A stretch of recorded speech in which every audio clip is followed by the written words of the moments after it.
জ্যান্ত আছিস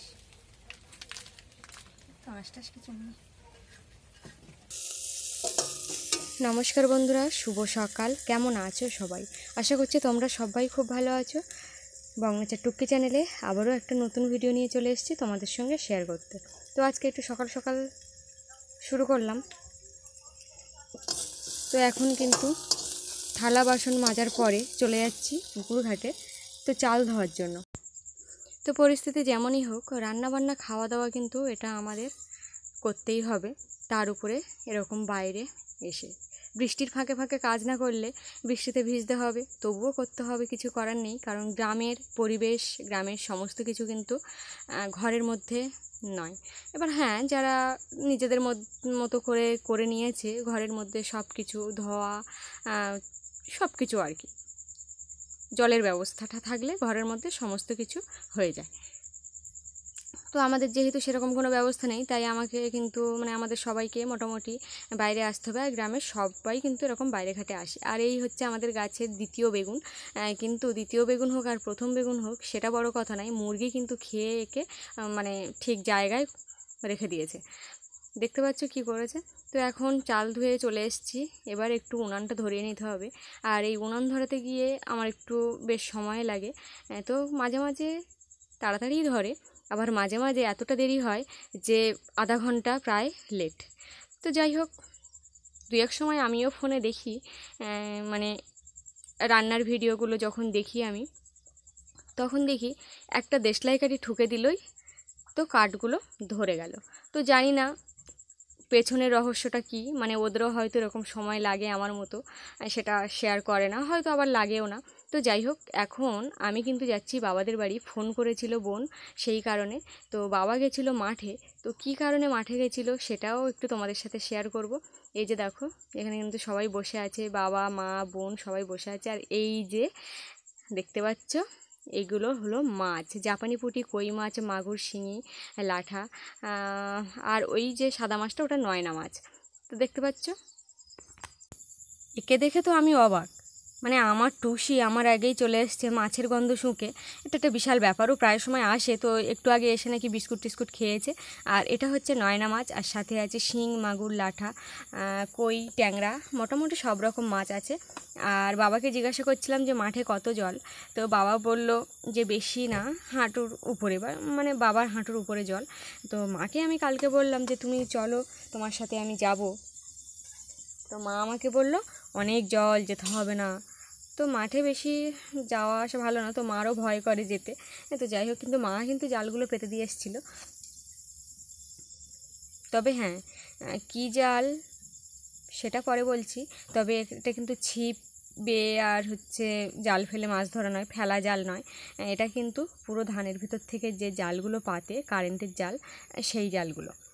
তো সেই জালে কিন্তু মাছ বেঁধেছে। আর এই যে এখানে ড্রামে করে জল নিয়েছে, এই জলটা নেওয়ার কারণ হলো মাছ যেগুলো জ্যান্ত আছে সেগুলো রেখে দেওয়ার জন্য, যেটাকে বলা হয় মাছ জাগিয়ে রাখা বা জাবানো, অনেকে অনেক রকম ভাষায় বলে। তো দেখো এখানে কি বড় বড় না। তবে এই মাছগুলোর মধ্যে তোমাদের কিন্তু বলতে হবে কোনটা মাগুর মাছ, আর কোনটা জেল মাছ, আর কোনটা শিঙি মাছ। তো দেখি তোমরা বলতে পারো কি না। আমি নিজেও বলতে পারছি না ঠিকঠাক মতো, তাই জন্য তোমাদের কাছে একটু জিজ্ঞাসা করলাম। তো কালকেও এরকম মাছ পেয়েছিল, কিন্তু কালকে মাছ পাওয়ার সাথে সাথে আরেকটা ঘটনাও ঘটেছিল। সেটা হলো অনেকটাই বড় কই মাছ, বড় বলতে অনেকটাই বড় কই মাছ। তো সেই মাছটা হঠাৎ করে কিভাবে চলে গেছে জানি না, তাই জন্য নাকি আমার বাবার সারা রাত ঘুম হয়নি, ওই মাছটা ছাড়িয়ে গেছে বলে। সেটা বোন বলছিল যে বাবার ঘুম হচ্ছে না। আর এই দেখো মাছগুলো চড়ে বেড়াচ্ছে। আর ওই কই মাছটা মনে হয় একটু দম হয়ে গেছে, ওই জন্য ওই কই মাছটা একটু বাবাকে বললাম বের করে নিতে, অথচ সে বাবু বের করার সাথে সাথে কিন্তু নড়াচড়া করছিল। তো এখন ভালো করে কিন্তু সুতির একটা কাপড় দিয়ে, বা নেট ছিল না, ওই জন্য নেট দিয়েও বাঁধলেও হয়, যাতে মাছগুলো লাফিয়ে না চলে যায়, সেই কারণেই বাঁধা। মাছ পেয়ে বাবা বিশাল খুশি। হ্যাঁ, তো ধরার পর খাবেটাকে মাছ খাবে না, মাছের তরকারি খাবে। তো কাঁচা মাছগুলো দে, আর হচ্ছে নাও মাছ, এক গাল ভাত খাও। তো আমি কিন্তু কিছু বাজার করেও এনেছি, যেরকম তেল, মুড়ি, আর এনেছি এই যে 5 ফোড়ন। তো যাই হোক, এখন উচ্ছে ভাজাটা বসানো ছিল, সেটা হয়ে গেছে। এরপরে আমি একটু মাছগুলো কেটে নিচ্ছি। মাছও এনেছি, তার সাথে 2টো জাপানি পুঁটি আর এই মাছটা। তো যেগুলো জাবানো আছে বা যেগুলো জলে রাখা আছে জ্যান্ত, সেগুলো থাক। আর বাবার হচ্ছে সবথেকে খুশি হলো যে মাছ ধরাটা বিশাল একটা আনন্দের। মানে মাছ আগে ভালোবাসতো খেতে, এখন যত বয়স হচ্ছে তত যেন মাছ তার অভক্তি এসে যাচ্ছে মাছের প্রতি। তো যাই হোক, আমি কিন্তু এরকম সব রকম মাছ খাই না। এর মধ্যে যে কটা মাছ আছে একটাও কিন্তু চলে না ঠিকঠাক মতো। জাপানি বড়িটা চলে, কিন্তু আমি খাই না, মানে সেরকমভাবে না। তো যাই হোক, আর এর ডিমটা না দেখতে একদম পুরো সবুজ মতো। মানে এই যে মাছটা, আমি জানি না এটা কী মাছ, তোমরাই বলবে। তো এটা সবুজ মতো একদম। তো ছোটোবেলায় ডিম খাওয়ার আশায় কিন্তু এই মাছের ডিমটা খেতাম। তো যাই হোক, এখন কিন্তু আর খাই না, মাছও খাই না, মাছের ডিমও খাই না। ভুল ভবিষ্যৎ খাই। কিছু কিছু বাছাই করা মাছ আছে তার মধ্যে। তো এখন কেটেই নিচ্ছি মাছগুলো, না হলে অনেকটা দেরি হয়ে গেছে আমার রান্না করতে করতে। তো এইটা রান্না মানে কোটার পরে, মাছটা কাটার পরে আমার আরও একটা রান্না বাকি আছে, তো সেটা সেরে নেব।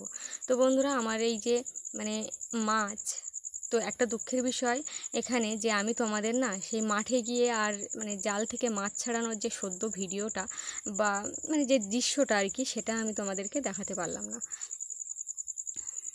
তো বাবা কখন গেছিলো, আর বাবার তো ফোন নিয়ে গেলেও হবে না। বাবা যেহেতু আমার মানে এই ফোনে বাবা অভ্যস্ত না, সেই জন্য বাবা ফোন নিয়ে গেলে ফোন ধরবে কী করে, আর মাছ নেবেও বা কী করে, সেটাও বিষয়। যেতে হলে আমাকে যেতে হবে, বা আমাদের দুজনের মধ্যে যে কোনো একজন গেলেই হবে। না হলে আমিও ভয় পাই যদি অত জলে যদি কিছু অঘটন ঘটে। এই যে একটাই মাত্র সম্বল।